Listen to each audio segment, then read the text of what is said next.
दोस्तों FY29 में आपका स्वागत है। देखो, हमारी जो स्कूल की लाइफ होती है वो सबसे सिंपल लाइफ होती है, लेकिन कुछ स्टेज ऐसी होती है स्कूल लाइफ की, उसमें हमें बहुत ही प्रॉब्लम होती है। जैसे कि आपने 10th के एग्ज़ाम दिए, उसके बाद आपने जो आपकी छुट्टियां थी वो स्पेंड कर ली, उसके बाद प्रश्न ही आ जाता है, या फिर आपसे कोई भी पूछता है कि बेटा अब क्या करोगे, कि बेटा अब 10वीं दे ली, 10वीं के बाद अब क्या करोगे। तो ऐसा सुन के अब देखो, बार बार कोई एक व्यक्ति पूछे तो दिमाग खराब नहीं होगा। अब आपसे 4 व्यक्ति बार बार ही पूछेंगे, 5 व्यक्ति आपसे जो भी मिलेगा वो पूछेगा कि बेटा 10वीं के बाद क्या करोगे, कौन सा सब्जेक्ट लोगे। तो आपका क्या हो जाएगा, दिमाग क्या हो जाएगा, दिमाग खराब हो जाएगा। क्या हो जाएगा, दिमाग खराब हो जाएगा। आपके दिमाग में एक प्रश्न आएगा कि अब करें तो क्या करें, क्योंकि जब आपका दिमाग तो खराब हो ही गया तो आप सोचोगे कैसे कि आर्ट्स लें, साइंस लें, कॉमर्स लें, क्या लें। तो इस समस्या का समाधान करने के लिए हम वीडियो लेके आए हैं आपके लिए।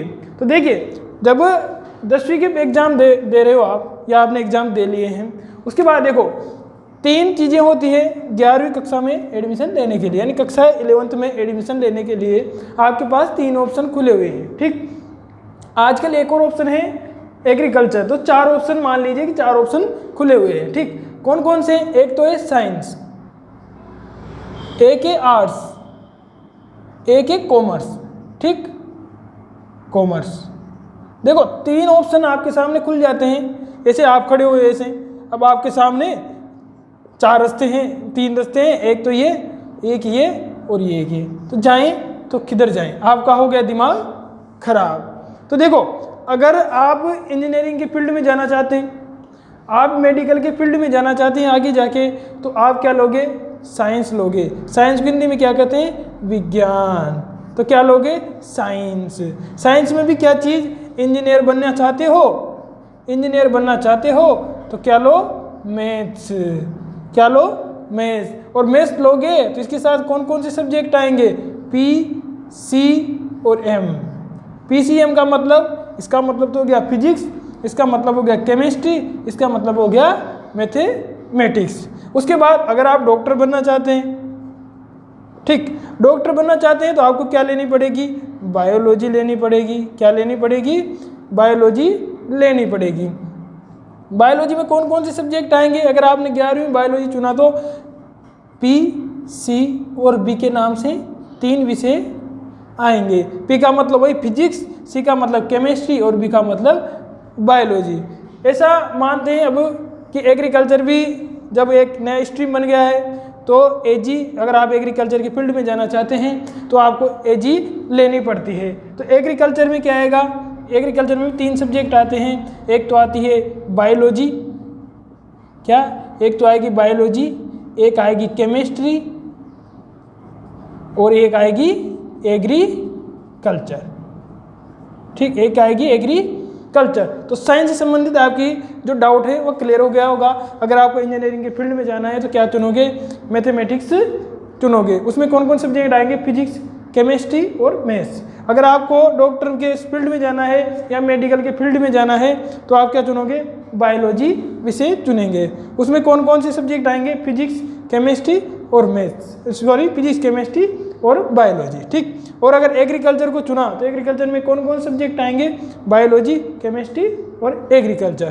तो एक तो डाउट क्लियर हो गया। अब अगला है, अगर आर्ट्स ले तो बहुत से बच्चे ऐसे हैं कि जिनके मान लो रिजल्ट आने के बाद डिसाइड करेंगे, यार परसेंट पे डिसाइड करेंगे परसेंट कितनी बनती, ज़्यादा बनी तो साइंस लेंगे, कम बनी तो आर्ट्स लेंगे, मीडियम बनी तो ये ले लेंगे। तो ऐसा नहीं सोचे, आपका इंटरेस्ट कहाँ है, आप उसी विषय का चुनाव करें। अगर आपको आर्ट्स लेनी है, आपका आर्ट्स लेने का इंटरेस्ट है तो आप आर्ट्स लें, आपकी कितनी भी परसेंट बने वो मायने नहीं रखती है। आपकी चॉइस क्या है, आपकी इच्छा क्या है, वही विषय चुने। ठीक, तो अब देखो बात करते हैं आर्ट्स की। देखो आर्ट्स में कई सारे विषय हैं, जैसे कि history, geography, political science, drawing, home science, ऐसे बहुत सारे विषय आप इसमें चुन सकते हैं। तो आपको देखो 10वीं पास हो गई, उसके बाद 11वीं में जा रहे, कहाँ जा रहे, 11वीं में, तो आपको 3 तो क्या लेने पड़ते हैं, कम से कम 3 विषय का, अपनी इच्छा से 3 विषय का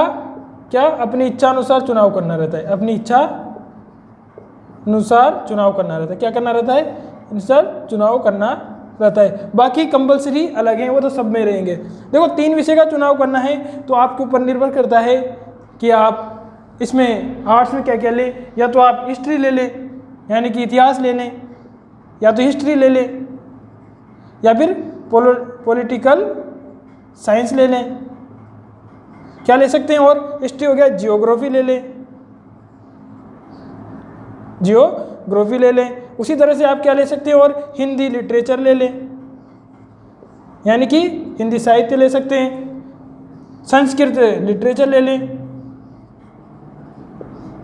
संस्कृत लिटरेचर ले लें। इसी तरह से इंग्लिश लिटरेचर ले लें।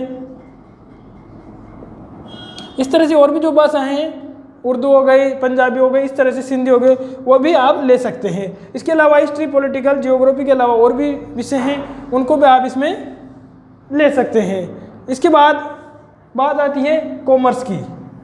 देखो कॉमर्स में भी जो आप अगर बैंक के फील्ड में सीए वगैरह फील्ड में जाना चाहते हैं तो उसमें आप कॉमर्स ले सकते हैं, क्योंकि इसमें अकाउंट, इकोनॉमिक्स आदि विषय पढ़ाए जाते हैं। तो आपके ऊपर निर्भर करता है कि आप साइंस लें या आर्ट्स लें या कॉमर्स लें। क्यों? क्योंकि इसमें अगर बैंक के फील्ड में जा रहे हैं आप, किसमें? बैंक के फील्ड में जाना चाहते हैं, बैंक के फील्ड में जाना चाहते हैं, अगर आप जाना चाहते हैं आगे जाके, जैसे कि सीए वगैरह, सीए जो भी है, अगर उसमें उस फील्ड में आप जाना चाहते हैं तो आपको कॉमर्स लेनी चाहिए। लेकिन मायने परसेंटेज नहीं रखती है, आपका इंटरेस्ट किस में है आप उसी चीज़ को चुनें। आपका इंटरेस्ट अगर आर्ट्स में है तो आर्ट्स का चुनाव करें, आपका इंटरेस्ट साइंस में है तो साइंस का चुनाव करें, आपका इंटरेस्ट कॉमर्स में है तो कॉमर्स का चुनाव करें। इस तरह से आपका जो दिमाग खराब हुआ था या खराब हो रहा है उसको हमने ठीक कर दिया है और आपकी समस्या का समाधान हमने यहाँ पर प्रस्तुत कर दिया है। तो आपको वीडियो पसंद आई होगी। Thank you.